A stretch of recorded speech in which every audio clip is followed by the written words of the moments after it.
Welcome to the Queering History series. I'm your host and I'll be your guide through each of these videos where we'll explore what LGBTQ+ history is, or queer history as historians often call it, and why it is important for everyone to know and still matters today. In this video, we will begin with an introduction to the LGBTQ+ community and queer history. Then we will look at an overview of LGBTQ+ history in Britain. You can also find a link to our blog on today's video and some further reading in the link in the description. Throughout the video, we will pause and do some fun activities together, so be ready for these as well. You can download a worksheet to follow along with the video and complete these activities from the activities link in the description. You can complete these by yourself or with a partner or as a class. This video is 20 minutes long but may take longer to watch if you decide to complete the activities. You can spend as much time on them as you need. In the videos in the rest of the series, we will look at some examples of LGBTQ+ history in more depth and explore what they can tell us about what it was like to be queer in the past and what they can show us today, so stay tuned and subscribe to not miss these. I look forward to our time together because in these videos you will have the chance to discover previously hidden parts of history that many people do not know about and that historians have only recently found in the last few decades. If you enjoy what follows, please like and subscribe. You can also find our social media in the description as well. Before we can begin our journey into the queer past, we need to establish some things, like what is identity, sexuality and gender? Who or what is LGBTQ+? What does queer mean? What is queer history? Well, to answer this first question of what identity, sexuality and gender are, pause the video for a few minutes and see if you can come up with definitions for these words. Write them on the worksheet or in your book and resume the video to see the answers when you are ready. Now that you've had a go at making your own definitions, let's reveal the answers. Did you get them right? Were you close? Identity refers to something that is a part of you and makes up who you are. This could include many things like your sexuality and gender, but also things like your nationality and culture, your thoughts and beliefs, and things like your place in society and upbringing. Sexuality, or sexual orientation, refers to how people experience attraction to others. This may include romantic and sexual attraction and forms your sexual orientation or sexuality, which forms a part of your identity. For example, if you experience romantic and sexual attraction to only men and you identify as a man, your sexual orientation or sexuality is gay or homosexual. Someone's gender is to do with whether you feel like a boy or a girl, or somewhere in between. It is not just about how you look, but also how you act and feel. Gender is often affected by the kind of society you grow up in, and we are influenced by it from birth. It also makes up your identity. There is an American philosopher called Judith Butler who wrote about gender in a book called Gender Trouble that was published in 1990. In this book, she made a distinction between gender and sex. She said that sex is what you were born as, so male or female, but gender is how people show if they feel like a girl or a boy, or somewhere in between on the inside, on the outside. In other words, sex and gender are separate.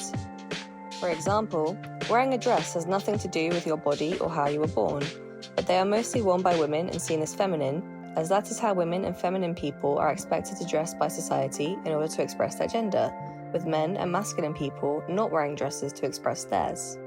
That is not to say that wearing a dress automatically means your gender is female or means that you are not a girl or feminine if you do not wear them, but rather wearing a dress is a way for some people to express their gender identity of being a girl or feminine.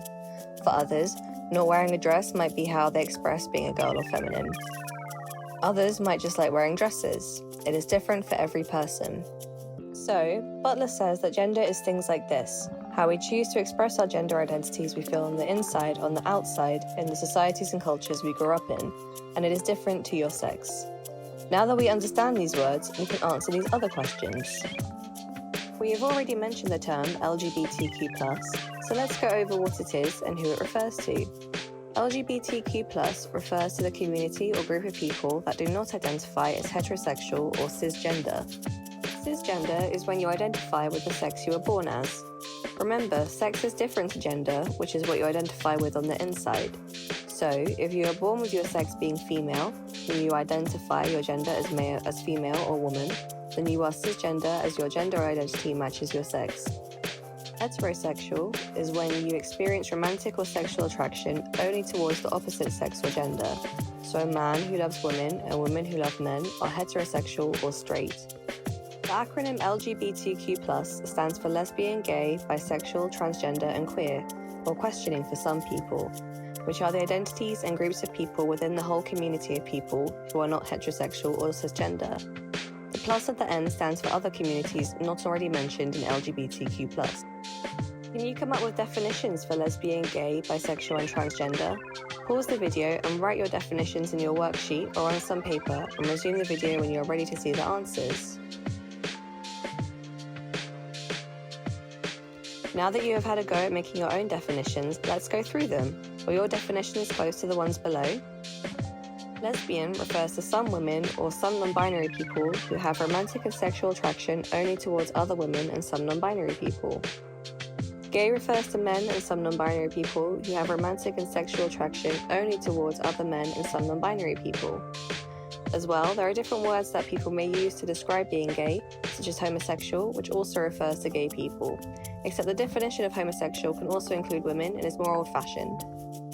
Lesbians often refer to themselves as gay too, as it is sometimes used as an umbrella term for not being heterosexual. Remember this term non-binary, we will discuss this soon. Bisexual is an umbrella term that refers to people who have romantic and sexual attraction towards more than one gender. Bisexual people may also describe themselves as pansexual. They can have preferences for certain genders or like each gender equally, but they still fall under the bisexual umbrella. Transgender, or trans, is a term use to describe people whose gender on the inside is not the same as the sex they were born as. We said that being cisgender is when your gender matches the sex you were born as, so transgender is like the opposite of this, where people do not identify with their assigned sex at birth and identify as a gender different to this. This can cause discomfort for some people, so some people take steps to live with the gender they identify with by transitioning to this. For some people, they prefer to change their names and undergo medical intervention through hormone therapies and surgeries to become more physically like how they feel inside. And others may prefer not to have any operations and just dress differently and change their names to express how they feel inside. We mentioned the term non-binary, which is a part of the trans umbrella, and is when a person's gender identity does not fall under the man or woman binary, and they identify with a gender outside of this. Some people do not wish to have a gender entirely. Some may identify with aspects of being both man and woman. So, some non-binary people identify as lesbian or gay if they align more with a particular gender and/or only experience sexual attraction to a specific gender. These are a broad overview of these identities, which are a lot more complex in reality. We will talk more about this in the rest of the series. The original rainbow flag, for example, was designed by a gay artist and drag queen, Gilbert Baker. He designed the flag in 1978 as a symbol of unity for the LGBTQ+ community. The hot stripe pink stands for sex, red for life, orange for healing, yellow for sunlight, green for nature, turquoise for art, indigo for harmony, and violet for spirit. So, now we have gone over the basics of the LGBTQ+ community, we still have this word at the end here, queer.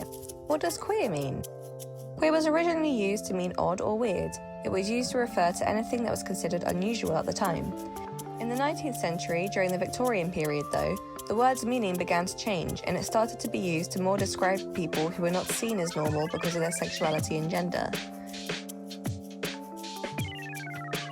In Victorian society, what was considered normal was to be heterosexual, so attracted and married to the opposite gender, and to conform to gender roles that men and women were supposed to play in society based on their gender.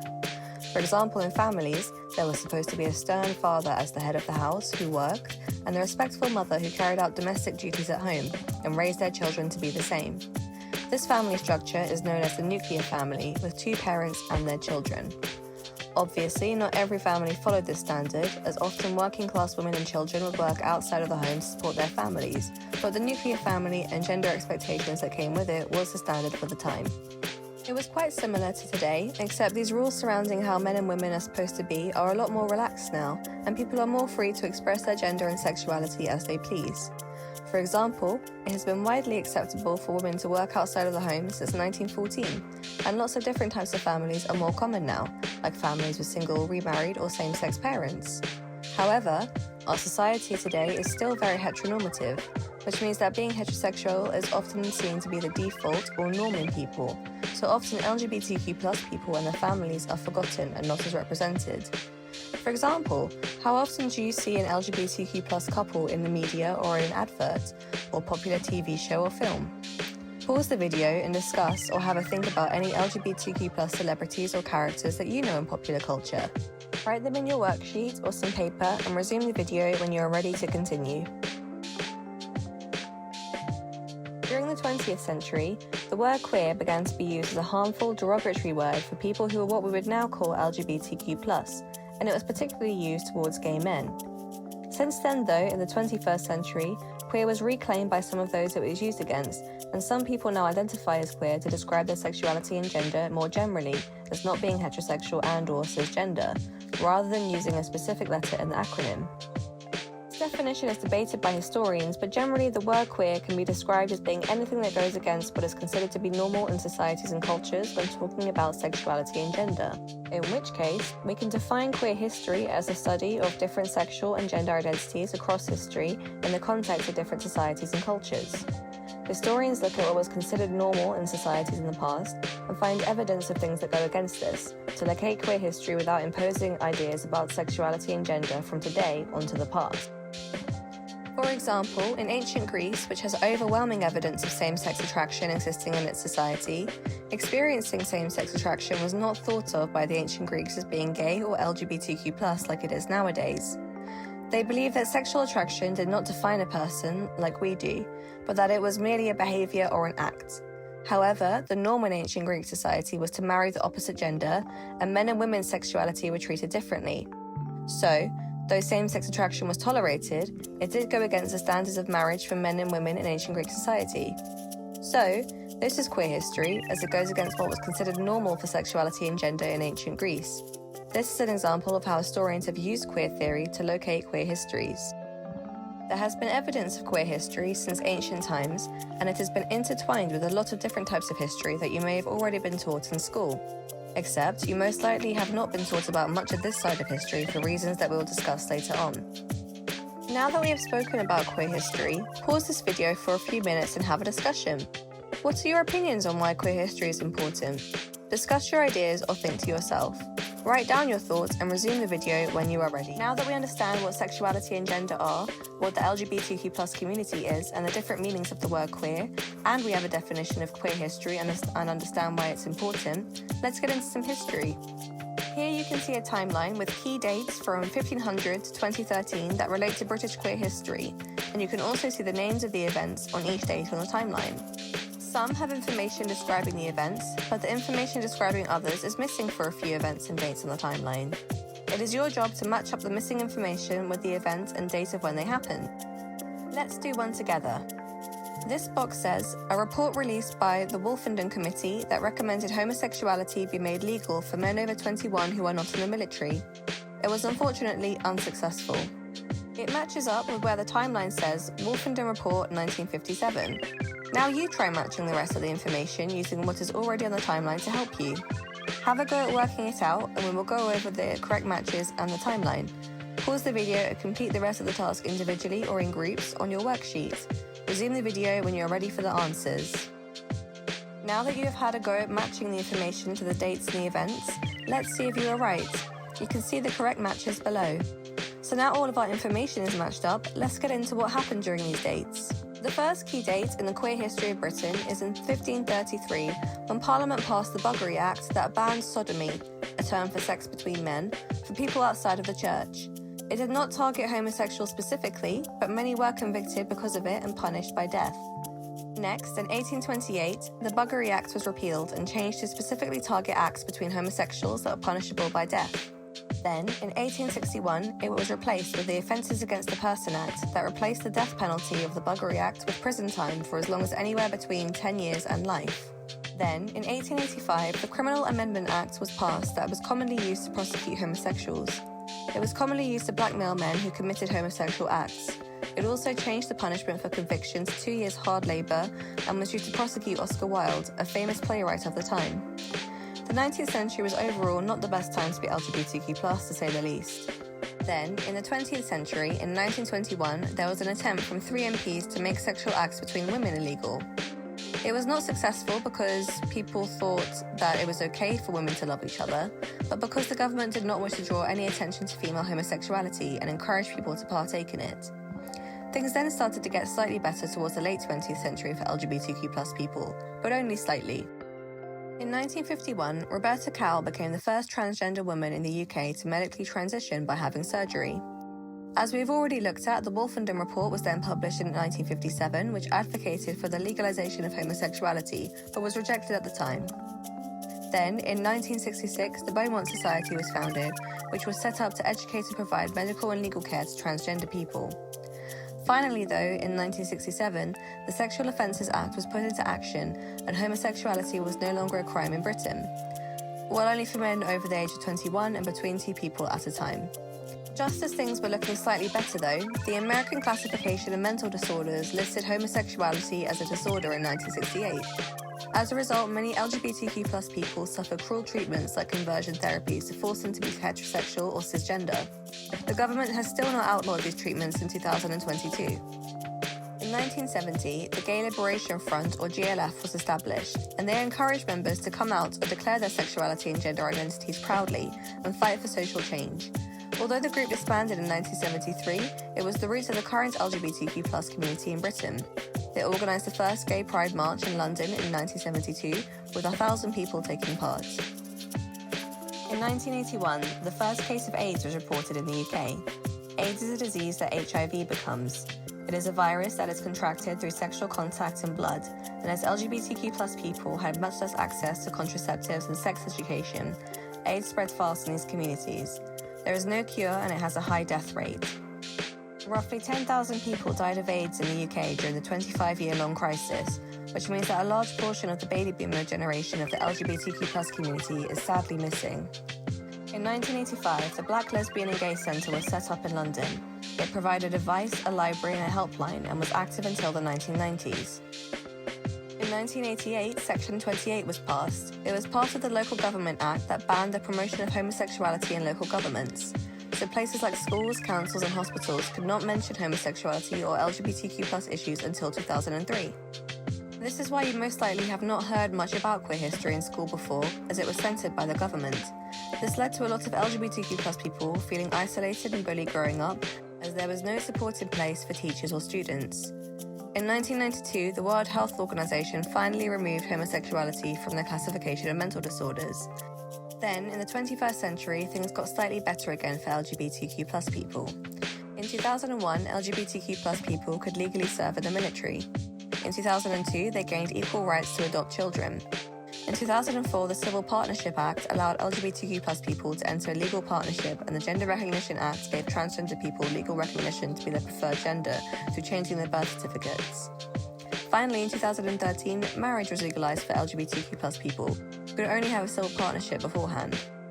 Though this timeline does not include every event in British queer history, these are some of the most significant ones. It also does not mean that LGBTQ+ people have their full rights now. Transgender people are still being denied healthcare from the government, and Northern Ireland has still not recognised marriage equality. Now that we have looked at this timeline, pause the video for a few minutes and have another look at it. What do you notice about these dates and events? What can they tell you about how queer people have been thought of in British history? Discuss your thoughts on these questions or have a think to yourself. Write your answers in the worksheet and resume the video when you are ready. Some things that you may have discussed about the dates of the timeline could include how in many of these events they were to do with laws and discrimination, and how recent events that haven't been to do with laws and discrimination really are. As well, you could have said about how LGBTQ+ people have been treated, that they have not been liked throughout history because of religion and laws against them, and that because of this, much of their history has been ignored or forgotten.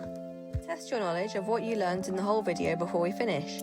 Pause the video and answer these 6 questions in your worksheet or some paper, then resume the video for some answers. Here are your questions. Number 1. In what year was homosexuality legalised in Britain? Number 2. Who is the LGBTQ+ community? Number 3. What is a nuclear family? Number 4. Who was the first transgender woman in the UK to medically transition? Number 5. What was Section 28? Number 6. Who designed the original Pride flag? Now that you've had a chance to answer these questions, let's reveal the answers. The answer to number 1 is 1967. Number 2 is a group of people who do not identify as heterosexual or cisgender. Number 3 is a family that consists of 2 parents and children. Number 4 is Roberta Cowell. Number 5 is Section 28 is a part of the Local Government Act that banned the promotion of homosexuality. And finally, number 6 is Gilbert Baker. How many questions did you get right? We have come to the end of this video now. Thank you so much for watching and taking part. Let's quickly recap what we learned before we go. We explored who the LGBTQ+ community is, we looked at the different meanings of the word queer, and we completed a timeline of queer British history. Now that you understand these things, you are ready to watch our other videos. Check those out for more in-depth queer history content relating to each letter in LGBT and some more exciting activities. For now though, I will say goodbye. Please like and subscribe if you enjoyed this video for more content, and check out the blog link in the description for further reading and resources. Also follow us on social media too. You can find our Twitter, Instagram and Facebook pages in the description below. Goodbye and see you in the next video.